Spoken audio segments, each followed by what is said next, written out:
لا إله إلا الله لا إله إلا الله اعوذ باللہ من الشیطان الرجیم بسم اللہ الرحمن الرحیم خواتین و حضرات السلام علیکم ورحمۃ اللہ وبرکاتہ ومغفرتہ۔ آپ کی خدمت میں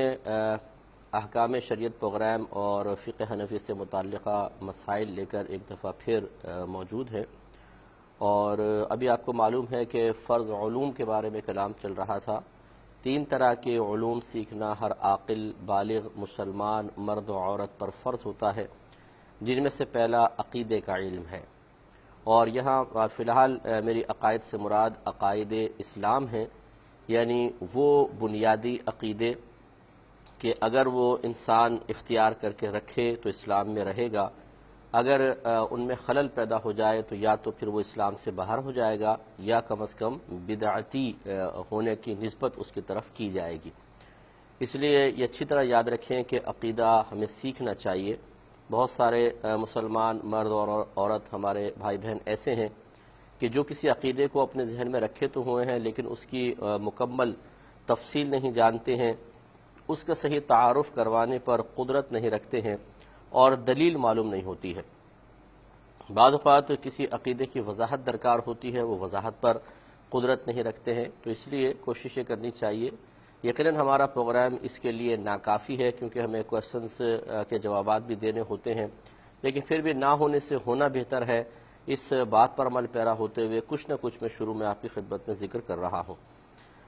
پچھلے کئی پروگرام سے میں آپ کو بتا رہا تھا ذات و صفات باری تعالی پر ہمارا کلام چل رہا تھا۔ اللہ، لفظ اللہ ایک ایسی ذات کا علم ہے، یعنی نام ہے، جو واجب الوجود ہے اور تمام صفات کمالیہ کی جامع ہے۔ وہ ذات واجب الوجود ہے، اس کا مطلب آپ کو بتایا تھا کہ اس کے وجود کا کوئی سبب نہیں، ہاں وہ تمام کے وجودوں کا سبب بنتا ہے یا بنا ہے، اور جو ذات اس شان کی حامل ہو اسے ذات واجب الوجود کہتے ہیں۔ اور آپ تھوڑا سا اگر غور کر لیں تو ایک ادنیٰ سی سمجھ رکھنے والا بھی فیصلہ کر سکتا ہے کہ یہ اللہ تبارک و تعالیٰ کے علاوہ کسی کی شان نہیں ہے کہ وہ ہمیشہ سے ہو، اس کا کوئی سبب نہ ہو۔ بس اللہ تبارک و تعالیٰ ہی ایسا ہے کہ جو خود بخود ہے، یعنی ہمیشہ سے ہے، اسے کسی نے پیدا نہیں کیا۔ ایسا نہیں تھا کہ پہلے وہ نہیں تھا پھر ہوا، یہ اللہ کی شان نہیں ہے، وہ ہمیشہ سے ہے، ہمیشہ رہے گا۔ باقی اللہ تعالیٰ کی ذات اور صفات کے علاوہ ما سوا جو کچھ ہے اس کو عالم کہا جاتا ہے، اور عالم کی یہ شان ہے کہ وہ پہلے نہیں تھا، بعد میں معرض وجود میں آیا، یا اللہ تبارک و تعالیٰ نے اس کو تخلیق فرمایا، اور جس کی یہ شان ہو اس کو ممکن الوجود کہتے ہیں۔ تو اللہ تعالیٰ واجب الوجود ہے، ہم سب ممکن الوجود ہیں۔ بعض اوقات ان کو مختصر کر کے کہہ دیا جاتا ہے اللہ واجب ہے اور ہم ممکن ہیں۔ پھر آپ کو یہ بتایا تھا کہ لفظ ممکن ایک اور لفظ کے مقابلے میں بھی آتا ہے، یہ ایک اور چیز کے مقابل آتا ہے، وہ ہے محال۔ محال اسے کہتے ہیں کہ جو معرض وجود میں کبھی نہ آ سکے، وہ کبھی پیدا نہیں ہو سکتا، وہ کبھی معرض وجود میں نہیں آئے گا، وہ کبھی مطلب اس کا وجود ہو ہی نہیں سکتا ہے۔ جیسے دوسرا خدا محال ہے، اتنا بڑا پتھر کہ خود اللہ تبارک و تعالیٰ اس کو نہ اٹھا سکے، محال ہے۔ اللہ تبارک و تعالیٰ معاذ اللہ ثم معاذ اللہ اپنے آپ کو ہلاک کر دے، محال ہے۔ یہ چیزیں محال کہلاتی ہیں۔ تو ایسی چیزیں جو معرض وجود میں کبھی نہ آ سکیں انہیں محال کہا جاتا ہے، اور اس کے مقابلے میں جب ممکن کا لفظ کہا جاتا ہے تو اس کا مطلب یہ ہے کہ وہ اشیاء کہ جو یا تو معرض وجود میں آ چکی ہیں یا آ سکتی ہیں۔ تو اب یہاں پہ بس ایک نئی بات یاد رکھیں، جو اللہ تعالیٰ نے فرمایا کہ ان اللہ علی کل شیء قدیر، بے شک اللہ تبارک و تعالیٰ ہر شے پر قادر ہے۔ تو اس شے سے مراد کیا ہے؟ پہلے ایک بات اچھی طرح یاد رکھیں کہ لفظ شے 2 چیزوں پر بولا جاتا ہے، ایک موجود پر، جو بھی چیز موجود ہے اس کو آپ شے کہہ سکتے ہیں، اور ایک خاص اسے ممکن پر بولتے ہیں، اور ممکن سے مراد وہی جو واجب کے مقابلے میں آتا ہے۔ تو یہ شے کا اطلاق 2 چیزوں پر ہوتا ہے۔ جب شے بمعنی موجود لیا جائے تو اللہ تبارک و تعالیٰ کے لیے لفظ شے کو استعمال کر سکتے ہیں، کیونکہ وہ بھی موجود ہے، اور اگر شے بمعنی ممکن لے رہے ہوں تو پھر اس شے سے مراد اللہ تبارک و تعالیٰ کی ذات کو نہیں مراد لے سکتے، کیونکہ وہ ممکن نہیں ہے، وہ تو واجب ہے۔ اسی لیے جو فقہا کی عبارات آپ نے بعض جگہ لکھی ہو کہ دیکھی ہو کہ اللہ تبارک و تعالیٰ کو شے کہنا کفر ہے، اس کا مطلب یہ ہے کہ شے بمانے ممکن لے کر پھر اللہ تعالیٰ کو شے کہنا کفر ہے، کیونکہ ممکن کی تعریف آپ کو بارہا بتائی، وہ کہ جس کو کسی نے پیدا کیا ہو، اس کی تخلیق کا کوئی سبب ہو جو پہلے نہ ہو بعد میں پیدا ہوا، اسے ممکن کہا جاتا ہے۔ اگر شے بمانے یہ ممکن ہو تو پھر تو اللہ تعالیٰ کے لفظ شے استعمال کرنا گویا کہ اللہ تعالیٰ کو کی واجبیت کا انکار کرنا ہے، واجب ہونے کا انکار کر کے اس کو ممکن ماننا ہے، اور یہ شرک ہوگا اور کفر ہوگا، تو لہٰذا اس پر توجہ کریں۔ اب یہ جو کہا جاتا ہے اللہ تبارک و تعالیٰ نے ارشاد فرمایا ان اللہ علی کل شیء قدیر، کہ بے شک اللہ تعالیٰ ہر شے پر قادر ہے، شے بمانے ممکن ہے، تو اس کا مطلب یہ اللہ تعالیٰ یہ فرما رہا ہے کہ اللہ تعالیٰ ہر ممکن کو معرض وجود پر لانے پر قادر ہے، یہ اصل اس کا مفہوم ہے۔ یہاں ایک سوال یہ پیدا ہو سکتا ہے کہ کیا اللہ تعالیٰ ممکن کو اگر معرض وجود پر لانے پر قادر ہے تو کیا محال پر قادر نہیں ہے؟ اور اگر یہ کہا جائے کہ اللہ تعالیٰ کی قدرت محال کو شامل نہیں ہے تو کیا قدرت ناقص نہیں رہ جائے گی؟ تو اس کا جواب یہ ہے کہ ایسا نہیں ہے۔ اللہ تبارک و تعالیٰ کی قدرت بالکل کامل ہے، ممکنات کو شامل ہے، محالات کو شامل نہ ہونے کے باوجود اس میں کوئی نقص نہیں ہے، کیونکہ نقص قدرت میں نہیں ہے، اس محال میں ہے کہ وہ تحت قدرت آنے کی صلاحیت ہی نہیں رکھتا ہے، اس سے قدرت کو کوئی نقصان نہیں۔ میں چند مثالوں سے آپ کو سمجھاتا ہوں۔ ایک استاد بڑا تجربہ کار ہے، بہترین پڑھاتا ہے، اور اس کے اسٹوڈنٹس اکثر ایک گریڈ سے پاس ہوتے ہیں، زبردست ٹاپ کرتے ہیں۔ اب اس کلاس میں میرے طرح کوئی نکمہ ترین شاگرد آ گیا کہ استاد بڑی محنت سے پڑھا رہا ہے لیکن وہ پڑھ کے نہیں دیتا ہے، کن ذہن ہے، محنت نہیں کرتا ہے، حتیٰ کہ وہ امتحان میں فیل ہو گیا۔ باقی تمام اسٹوڈنٹس اچھے نمبروں سے پاس ہوئے ہیں، انہوں نے ٹاپ کی ہیں اور پوزیشنز لی ہیں۔ اب یہ بتائیے اس میں قصور استاد کا کہلائے گا یا شاگرد کا کہلائے گا؟ اگر کوئی یہ کہے کہ اگر استاد کامل ہوتا تو یہ پاس کیوں نہیں ہوا، اس نے ٹاپ کیوں نہیں کیا، تو یہ بات کہنا غلط ہے۔ استاد نے تو استاد بالکل کامل ہے، اس کا تجربہ کامل ہے، اس کا پڑھانے کا انداز بہت اچھا ہے، اس بچے میں یہ صلاحیت نہیں تھی کہ وہ صحیح طرح سے اکتساب کر سکتا، اور اس کی صلاحیتوں کی کمی تھی، تو نقص بچے میں ہے، استاد میں نہیں۔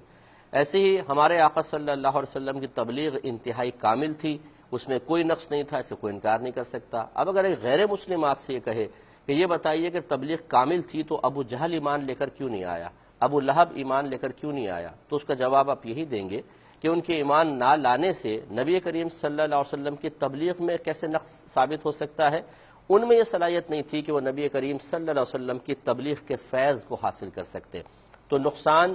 تبلیغ میں نہیں ہے، نقصان نقص ان کے خود اندر تھا۔ اسی طرح ایک وائر آپ لگا لیں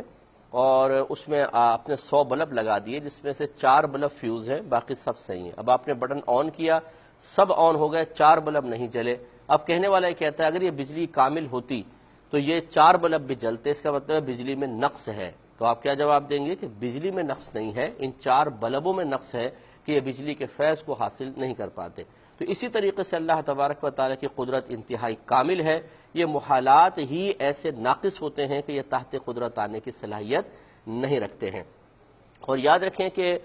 محال تو ہوتا ہی وہ ہے جو معرض وجود میں نہ آ سکے، اگر اس کو تحت قدرت مان لیا جائے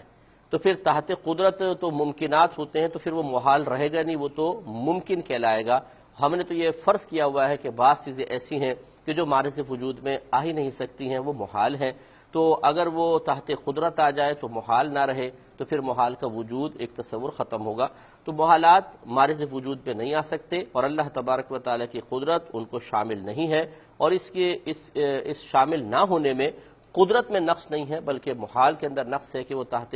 قدرت آنے کی صلاحیت نہیں رکھتا ہے۔ اس کے علاوہ یاد رکھیں کہ اگر ان محالات کو تحت قدرت مان لیا جائے تو بعض صورتوں میں اللہ تبارک و تعالیٰ کی الوہیت کا انکار کرنا لازم آئے گا، کیونکہ دوسرے خدا کا ہونا محال۔ اب اگر آپ یہ کہیں کہ یہ تحت قدرت ہے تو یہ ماننا پڑے گا کہ اللہ تعالیٰ دوسرے خدا کو پیدا کر سکتا ہے، یا دوسرے خدا کی پیدائش کا کم از کم تصور تو آپ کے ذہن میں آ جائے گا نا، کیونکہ جو تحت قدرت ہے وہ پھر ہو بھی سکتا ہے۔ اور جب آپ کہیں کہ دوسرا خدا ہو سکتا ہے تو اس کا مطلب یہ ہے کہ آپ اللہ تعالیٰ کی وحدانیت کا انکار کر رہے ہیں، تو پھر آپ اس طرح تصورات کرتے چلے جائیں گے یا اعتقاد رکھیں گے تو خود کفر تک پہنچ جائیں گے، اور اس طرح اللہ تبارک و تعالیٰ کی الوہیت کا انکار ہوگا۔ ہزارہ عیوب کی نسبت اللہ تبارک و تعالیٰ کی طرف کرنا لازم آئے گا۔ جیسے کہ اگر کوئی یہ کہے کہ